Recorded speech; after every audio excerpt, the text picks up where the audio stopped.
नमस्कार। प्रांजल ज्ञान गंगा में आप सभी का स्वागत है। मैं गीता रावत आज आपके सामने फिर से उपस्थित हूँ।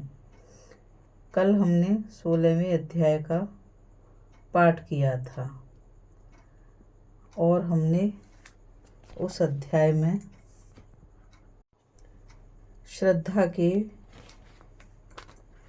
बारे में और उनके गुणों के बारे में जाना और गुण कितने प्रकार के होते हैं, रजोगुण, तमोगुण, और उन सब गुणों के बारे में जाना। और हमने उस अध्याय में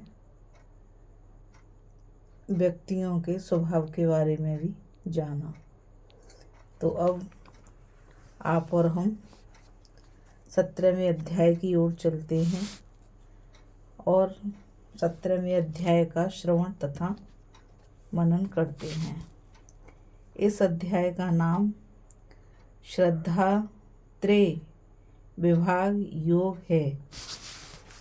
तो चलिए आप और हम अब इस अध्याय में भगवान अपने भक्त अर्जुन को क्या उपदेश देते हैं और अर्जुन के माध्यम से इस सारे संसार को कौन सा उपदेश देते हैं, वो सब हम सब इस श्रीमद् भगवत गीता महाशास्त्र के द्वारा श्रवण तथा मनन करते हैं। तो जय श्री कृष्ण। ओम श्री परमात्मने नमः। 17वां अध्याय। इस प्रकार भगवान के वचन सुनकर अर्जुन बोले, हे कृष्ण, जो मनुष्य शास्त्र विधि को त्याग कर केवल श्रद्धा से युक्त हुए देवादिकों का पूजन करते हैं, उनकी स्थिति फिर कौन सी है? क्या सात्विक है अथवा राजसी की तामसिक है? इस प्रकार अर्जुन के पूछने पर श्री कृष्ण भगवान बोले, हे अर्जुन, मनुष्यों की वे बिना शास्त्रीय संस्कारों के केवल स्वभाव से उत्पन्न हुई श्रद्धा सात्विकी और राजसी तथा तामसी ऐसे तीनों प्रकार की होती है। उसको तू मेरे से सुन। हे भारत, सभी मनुष्यों की श्रद्धा उनके अंतकरण के अनुरूप होती है तथा यह पुरुष श्रद्धा में है। इसलिए जो पुरुष जैसी श्रद्धा वाला है वह स्वयं भी वही है, अर्थात जैसी उसकी श्रद्धा है वैसा ही उसका स्वरूप है। उनमें सात्विक पुरुष तो देवों को पूजते हैं और राजस पुरुष यक्ष और राक्षसों को पूजते हैं तथा अन्य जो तामस मनुष्य हैं वे प्रेत और भूतगणों को पूजते हैं। हे अर्जुन, जो मनुष्य शास्त्र विधि से रहित केवल मन कल्पित घोर तप को करते हैं या तपते हैं, वे दंभ और अहंकार से युक्त एवं कामना, आसक्ति और बल के अभिमान से भी युक्त हैं तथा जो शरीर रूप से स्थित भूत समुदाय को अर्थात शरीर, मन और इंद्रियादिकों के रूप में परिणित हुए आकाश आदि 5 भूतों को और अंतकरण में स्थित मुझ अंतर्यामी को भी क्रश करने वाले हैं, उन अज्ञानियों को तो तू आसुरी स्वभाव वाले जान। हे अर्जुन, जैसे श्रद्धा 3 प्रकार की होती है वैसे ही भोजन भी सबको अपनी अपनी प्रकृति के अनुसार 3 प्रकार का प्रिय होता है और वैसे ही यज्ञ, तप और दान भी 3-3 प्रकार के होते हैं। उनके इस न्यारे न्यारे भेद को तू मेरे से सुन। आयु, बुद्धि, बल, आरोग्य, सुख और प्रीति को बढ़ाने वाले एवं रस युक्त, चिकने और स्थिर रहने वाले तथा स्वभाव से ही मन को प्रिय ऐसे आहार अर्थात भोजन करने के पदार्थ तो सात्विक पुरुष को प्रिय हैं। कड़वे, खट्टे, लवण युक्त और अति गर्म तथा तीक्ष्ण, रूखे और दाहकारक एवं दुख, चिंता और रोगों को उत्पन्न करने वाले आहार अर्थात भोजन करने के पदार्थ राजस पुरुष को प्रिय होते हैं, तथा जो भोजन अधपका, रसरहित और दुर्गंधयुक्त एवं बासी और उच्छिष्ट है तथा जो अपवित्र भी है, वह भोजन तामस पुरुष को प्रिय होता है। हे अर्जुन, जो यज्ञ शास्त्र विधि से नियत किया हुआ है तथा करना ही कर्तव्य है, ऐसे मन को समाधान करके फल को न चाहने वाले पुरुषों द्वारा किया जाता है, वह यज्ञ तो सात्विक है। और हे अर्जुन, जो यज्ञ केवल दंभाचरण के लिए अथवा फल को भी उद्देश्य रखकर किया जाता है, उस यज्ञ को तू राजस यज्ञ जान। तथा शास्त्र विधि से हीन और अन्नदान से रहित एवं बिना मंत्रों के, बिना दक्षिणा के और बिना श्रद्धा के किए हुए यज्ञ को तामस यज्ञ कहते हैं। हे अर्जुन, देवता, ब्राह्मण, गुरु और ज्ञानी जनों का पूजन एवं पवित्रता, सरलता, ब्रह्मचर्य और अहिंसा यह शरीर संबंधी तप कहा जाता है। तथा जो उद्योग को न करने वाला प्रिय और हितकारक एवं यथार्थ भाषण है और वेद शास्त्रों के पढ़ने का एवं परमेश्वर के नाम जपने का अभ्यास है, वह निस्संदेह वाणी संबंधी तप कहा जाता है।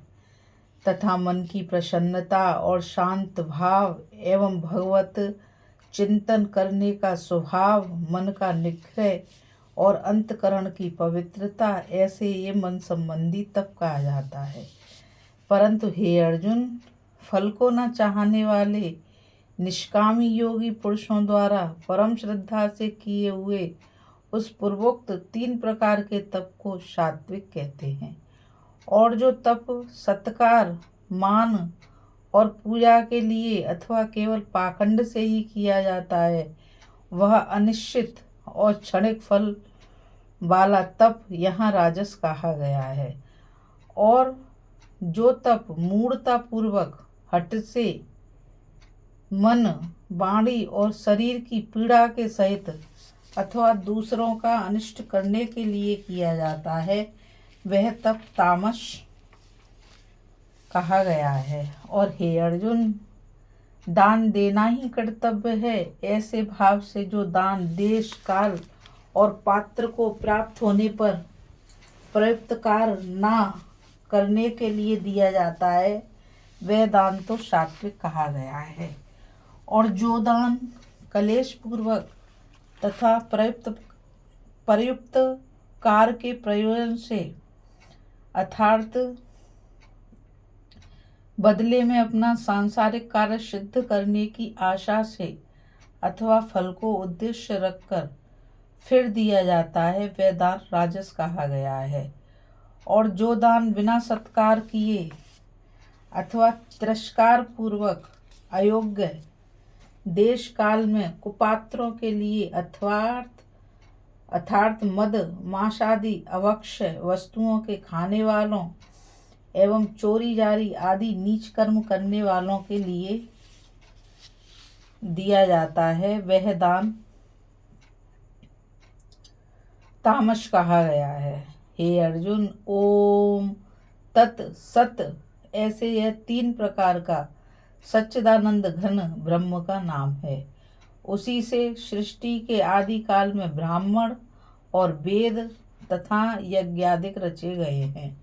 इसलिए वेद को कथन करने वाले श्रेष्ठ पुरुषों की शास्त्र विधि से नियत की हुई यज्ञ, दान और तपरूप क्रियाएं सदा ओम ऐसे इस परमात्मा के नाम को उच्चारण करके ही आरंभ होती हैं।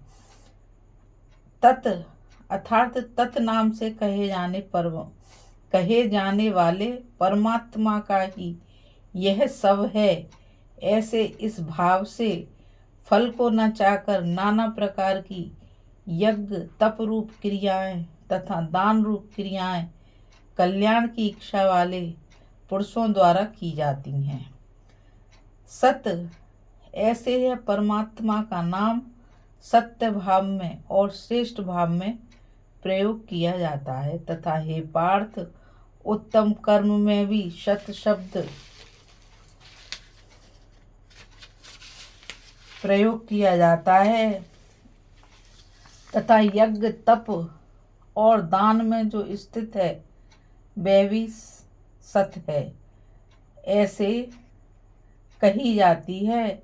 और उस परमात्मा के अर्थ किया हुआ कर्म निश्चय पूर्वक सत्य है ऐसे कहा जाता है।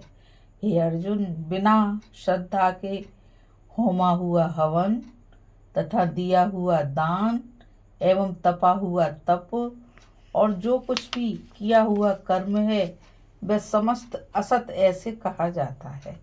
इसलिए वह ना तो इस लोक में लाभदायक है और न मरने के पीछे ही लाभदायक है।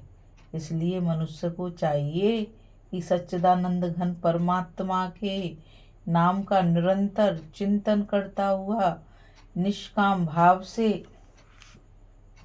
केवल परमेश्वर के लिए शास्त्र विधि से नियत किए हुए कर्मों का परम श्रद्धा और उत्साह के सहित आचरण करे। इति श्रीमद्भगवद्गीता रूपी उपनिषद एवं ब्रह्म विद्या तथा योग शास्त्र विषयक श्री कृष्ण और अर्जुन के संवाद में श्रद्धा त्रय विभाग योग नामक 17वां अध्याय समाप्तम। बोलो श्री कृष्ण भगवान की जय। बोलो श्री संत अर्जुन की जय। बोलो श्री गीता महापुराण की। अनंत जन्मों में किए हुए कर्मों के संचित संस्कारों से उत्पन्न हुई श्रद्धा स्वभावजा श्रद्धा कही जाती है। शास्त्र से विरुद्ध उपवासादि घोर आचरणों द्वारा शरीर को सुखाना एवं भगवान के अंश स्वरूप जीवात्मा को कलेश देना, भूत समुदाय को और अंतर्यामी परमात्मा को क्रश करना है। जिस भोजन का सार शरीर में बहुत काल तक रहता है उसको स्थिर रहने वाला कहते हैं। यहाँ गुरु शब्द से माता पिता आचार्य और वृद्ध एवं अपनों से जो किसी प्रकार भी बड़े हैं उन सबको समझना चाहिए। मन और इंद्रियों द्वारा जैसा अनुभव किया हो ठीक वैसा ही कहने का नाम यथार्थ भाषण है। अनिश्चित फल वाला उसको कहते हैं जिसका फल होने न होने में शंका हो। जिस देश काल में जिस वस्तु का अभाव हो वही देश काल उस वस्तु द्वारा प्राणियों की सेवा करने के लिए योग्य समझा जाता है। भूखे, अनाथ, दुखी, रोगी और असमर्थ तथा भिक्षुक आदि तो अन्न, वस्त्र और औषधि एवं जिस वस्तु का जिसके पास अभाव हो उस वस्तु द्वारा सेवा करने के लिए योग पात्र समझे जाते हैं। और श्रेष्ठ आचरणों वाले विद्वान ब्राह्मणजन धनादि सब प्रकार के पदार्थों द्वारा सेवा करने के लिए योग पात्र समझे जाते हैं। जैसे प्राय वर्तमान समय के चंदे आदि से धन इकट्ठा किया जाता है, अर्थात मान, बढ़ाई, प्रतिष्ठा और स्वर्गादि की प्राप्ति के लिए अथवा रोगादि की निवृत्ति के लिए इकट्ठा किया जाता है। तो इस 17वें अध्याय में बस इतना ही। अब मैं आपसे यही कहूँगी कि आप इस चैनल को आगे पहुँचाने के लिए और इस गीता ज्ञान को अधिक से अधिक लोगों तक पहुँचाने के लिए आप सहयोग करें और इस चैनल को आगे बढ़ाएं तथा लाइक, शेयर और सब्सक्राइब करें। नमस्कार, राधे राधे। जय श्री कृष्णा।